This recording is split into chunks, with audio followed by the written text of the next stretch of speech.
வணக்கம் நேயர்களே, கடவுள் அருள் டிவி நேயர்களுக்கு லக்ஷ்மண அன்பு வணக்கங்கள். இப்போ நம்ம பார்க்க போகிறது வார ராசி பலன் 21 1 தேதி வரை எப்படி இருக்க போதுன்னு பார்க்கணும். ஸோ எப்போதுமே சொல்கிறதாங்க லக்னத்தை பாருங்கள். ராசிக்கு பார்ப்பதை விட லக்னத்தை பார்க்க ரொம்ப பர்ஃபெக்டாக இருக்கும். உதாரணமாக ஒரு மகர லக்னம் விருச்சிக ராசினா நீங்கள் விருச்சிக ராசிக்கான பலன்களை பார்க்கறதோட மகர ராசிக்கான பலன்களை பார்க்க ரொம்ப பர்ஃபெக்டாக இருக்கும். முதல்ல வர்றது பொது பலன்கள், அதுக்கப்புறம் தசாபுக்தி பலன்கள். உங்களுக்கு ஜாதகத்தில் என்ன தசாபுக்தி அந்தரங்கள் வருதோ அதை நோட் பண்ணி வச்சு அதை மிங்கிள் பண்ணி பாருங்கள், ரொம்ப பர்ஃபெக்டாக இருக்கும். வீடியோட எண்டில் டிப் ஆஃப் த வீக் இருக்குது, மறக்காமல் பாருங்கள். கடகராசி.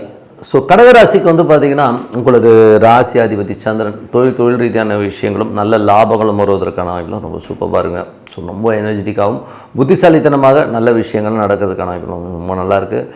அதுக்கப்புறம் பார்க்கும்போது உங்களுடைய 2ஆம் அதிபதியான சூரியன் இப்போ 8ல் இருக்கும்போது கொஞ்சம் கவனமாக இருக்கும். குடும்பத்தில் கொஞ்சம் கவனம் தேவையில்லாத சச்சரவுகளோ ஒரு டென்ஷனோ பாசஸ் கிட்ட பேசும்போது கொஞ்சம் கவனமாக இருக்கிறது ரொம்ப ரொம்ப நல்லது. 3 மற்றும் 12ஆம் அதிபதியான புதன் 8ல் இருக்கும்போது கொஞ்சம் இல்யூஷன்ஸ் இருக்கும், கொஞ்சம் டென்ஷன் ஸ்ட்ரெஸ்ஸஸ் ஏதாச்சும் பேசும்போது கொஞ்சம் கவனமாக பேசுகிறது ரொம்ப ரொம்ப அவசியம். ஏன்னா 8ல் நிறைய கிரகங்கள் இருக்கும்போது நிறைய கன்ஃபியூஸ் ஆகும். யாராச்சும் ஏதாச்சும் சொன்னாலும் ரொம்ப எமோட் ஆகிறதுக்கான வாய்ப்புகள் இருக்கிறதுனால கொஞ்சம் கவனமாக இருக்கிறது ரொம்ப ரொம்ப நல்லது. அதுக்கப்புறம் பார்க்கும்போது உங்களுக்கு 4ஆம் அதிபதி 4 மற்றும் 11ஆம் அதிபதியான சுக்கிரன் 8ல் இருக்கும்போது நண்பர்கள், வீடு சம்பந்தமான விஷயங்கள், சொத்துக்கள், தாயார் சம்பந்தமான விஷயம் ரொம்ப ரொம்ப கவனமாக இருக்கணும்.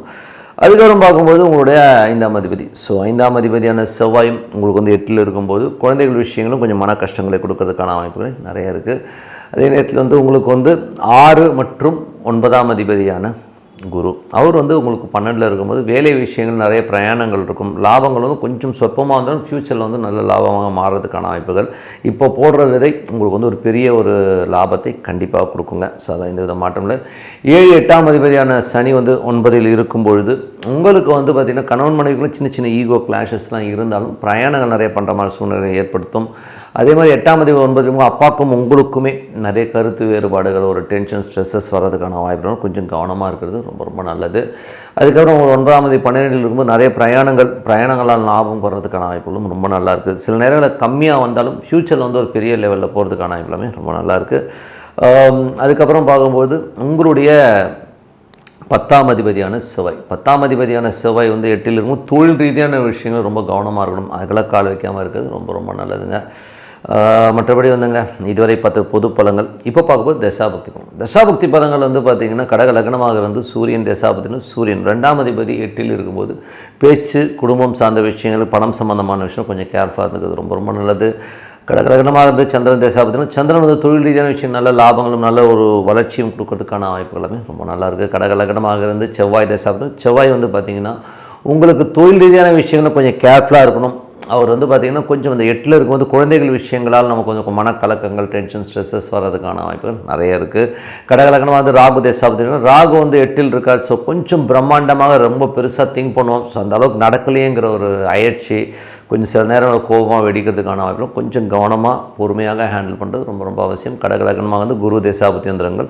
குரு பார்த்திங்கன்னா உங்களுக்கு 6 மற்றும் 9ஆம் அதிபதியான குரு 12ல் இருக்கும். நிறைய அலைச்சல்கள் இருக்கும், நிறைய பிரயாணம் பண்ணுறமான சூழ்நிலையை ஏற்படுத்தும். பட் ரிசல்ட் கொஞ்சம் ஸ்லோவாக வந்தாலும் ஃப்யூச்சரில் அது பெரிய பேஸாக அமையிறதுக்கான வாய்ப்பு ரொம்ப நல்லாயிருக்கு.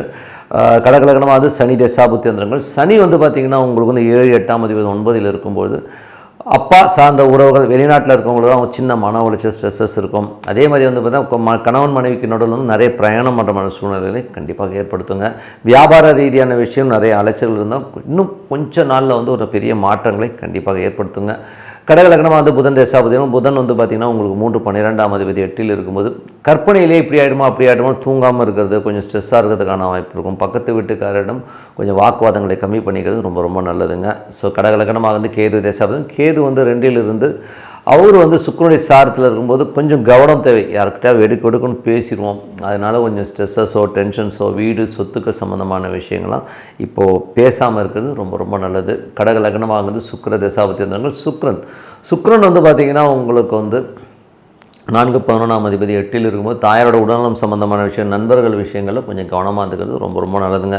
மற்றபடி என்னை பொறுத்த ஒரு நல்ல ஒரு பிரார்த்தனை, மனதார இறைவனை பிரார்த்தனை பண்ணுங்கள். ஒரு பர்டிகுலர் டைம் ஃபிக்ஸ் பண்ணி கண்டினியூவாக பிரார்த்தனை பண்ணும்போது கண்டிப்பாக நம்ம அடுத்த லெவல் போகிறதுக்கான வாய்ப்பு ரொம்ப சிறப்பாக இருக்குது. Tip of the week. So tip of the வீக்கில் நம்ம பார்க்க போகிறது புணர்ப்பு. ஸோ புணர்ப்புங்கிற தோஷங்கிறது எப்படி வரும் அப்படிங்கிறத முதல்ல சொல்லுவோம். ஸோ புணர்ப்பு தோஷங்கிறது பார்த்திங்கன்னா சனி சந்திரன் தொடர்பு அப்படின்னு சொல்லுவோம். யாரோடைய ஜாதகத்தில் சனி சந்திரனுடைய கூட சேர்ந்திருந்தாலோ இல்லை சனி வந்து சந்திரன் நட்சத்திரத்துலையோ இல்லை சந்திரன் சனியோட நட்சத்திரத்தில் இருந்தால் அது புணர்ப்பு தோஷம், இல்லை ஒன்று பார்வை இருந்தாலும் அது புணர்ப்பு தோஷம் சொல்லுவோம். அந்த புணர்ப்பு தோஷம் இருந்தால் என்ன மாதிரி எஃபெக்ட் வரும், என்ன மாதிரி விஷயங்கள் நடக்குங்கிறது தான் நம்ம பார்க்க போகிறோம். ஸோ புணர்ப்பு தோஷங்கிறது வந்து யாரோ ஒருவரை நம்ம வயிறறிய வச்சு ஒரு நம்ம முன்னோர்களோ இல்லை நமது முந்தாதி சந்ததிகளோ ஏதோ ஒன்று பண்ண போய் அந்த நாள் வர தோஷம் தான் இந்த புணர்ப்பு தோஷம். அந்த மாதிரி புணர்ப்பு தோஷம் வரும்போது நம்ம என்ன பண்ணணும், எந்த மாதிரி அந்த விஷயத்தை பண்ணணும்னா, ஏதாச்சும் வந்து ஒரு சுப நிகழ்ச்சி நடத்தணும் அப்படின்னு நீங்கள் முயற்சி பண்ணும்போது பிரம்மாண்டமாக நடத்தணும். சொல்லி நம்ம ஒரு உதாரணம் சொல்கிறேன்னே, ஒரு கல்யாணம் பண்ணணும் அப்படின்னு நினைக்கிறோம். திடீர்னு வந்து கல்யாணத்தை ஃபிக்ஸ் பண்ணிவிட்டு ஒரு 3 மாதத்துக்கு முன்னாடியே வந்து எல்லாம் ஃபிக்ஸ் பண்ணிவிட்டு எல்லாத்தையும் என் மாப்பிள்ளை இப்படி நான் அப்படி இப்படின்னு சொல்லி ரொம்ப அதிகமாக நீங்கள் பிரம்மாண்டமாக எல்லாத்தையும் பீத்திக்கிட்டிங்கன்னா, எல்லாத்தையும் பிரம்மாண்டமாக சொல்ல போனீங்கன்னா, இந்த புணர்ப்பு தோஷம் உடைய ஜாதகத்தை உடையவர்களுக்கு வந்து டக்குன்னு அந்த திருமணம் நின்றுடும்.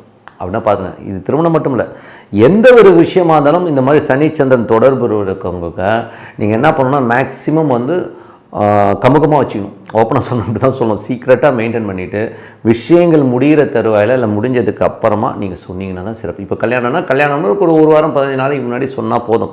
நீங்கள் ஒரு 3 மாதத்துக்கு முன்னாடியே நான் அப்படி மாப்பிள்ளை இப்படி டாக்டர் டாட் போட்டுட்டிங்கன்னா ஒரு பர்டிகுலர் டைமில் வந்து டக்குன்னு பிரேக் ஆகி நின்றுடும். ஸோ அதனால் வந்து புணர்ப்பு தோஷங்கிறது வந்து ஜாதகத்தில் இருக்குன்னா மேக்ஸிமம் நீங்கள் வந்து எந்த சுப நிகழ்ச்சி, நான் வீடு கட்டுறேன், பெருசாக கட்டுறேன், நான் பிரம்மாண்டமாக கட்டுறேன் ஆய்வுன்னு நீங்கள் பீத்திக்கிட்டிங்கன்னா டப்புன்னு வந்து புணர்ப்பு தோஷம் இருக்குன்னா அது அப்படியே ஆஃப் ஆகி நின்று போயிடும். அதுக்கப்புறம் நீங்கள் உட்காந்துடணும், ஐயோ என்னங்க அது. ஸோ அந்த மாதிரி ஒரு தடங்களை ஏற்படுத்துகிறது தான் வந்து இந்த புணர்ப்பு தோஷம். இந்த மாதிரி தோஷம் இருக்கிறவங்களுக்கு என்ன பண்ணலாம், என்ன பரிகாரம். ஸோ பரிகாரம்னு சொல்ல போகும்போது எப்போல்லாம் இப்போ திங்கட்கிழமையில் சனி நட்சத்திரம் வர நாட்கள், சனி நட்சத்திரங்கிறது வந்து பார்த்திங்கன்னா என்ன மாதிரி நட்சத்திரங்கள் வரும், பூசம் வரும், அனுஷம் வரும், ஸோ உத்திரட்டாதி வரும். இந்த 3 நட்சத்திரங்கள் திங்கட்கிழமையில் வர அன்னைக்கு ஒரு ஈஸ்வரன் கோயிலில் நீங்கள் வந்து ஒரு தயிர் சாதம், ஓகேங்களா, ஒரு தயிர் சாதத்தை தொன்னையில் வச்சு மக்களுக்கு டிஸ்ட்ரிபியூட் பண்ணும்போது இந்த புணர்ப்பு தோஷங்கிறது வந்து கண்டிப்பாக வந்து ஃப்ரீயாகும்.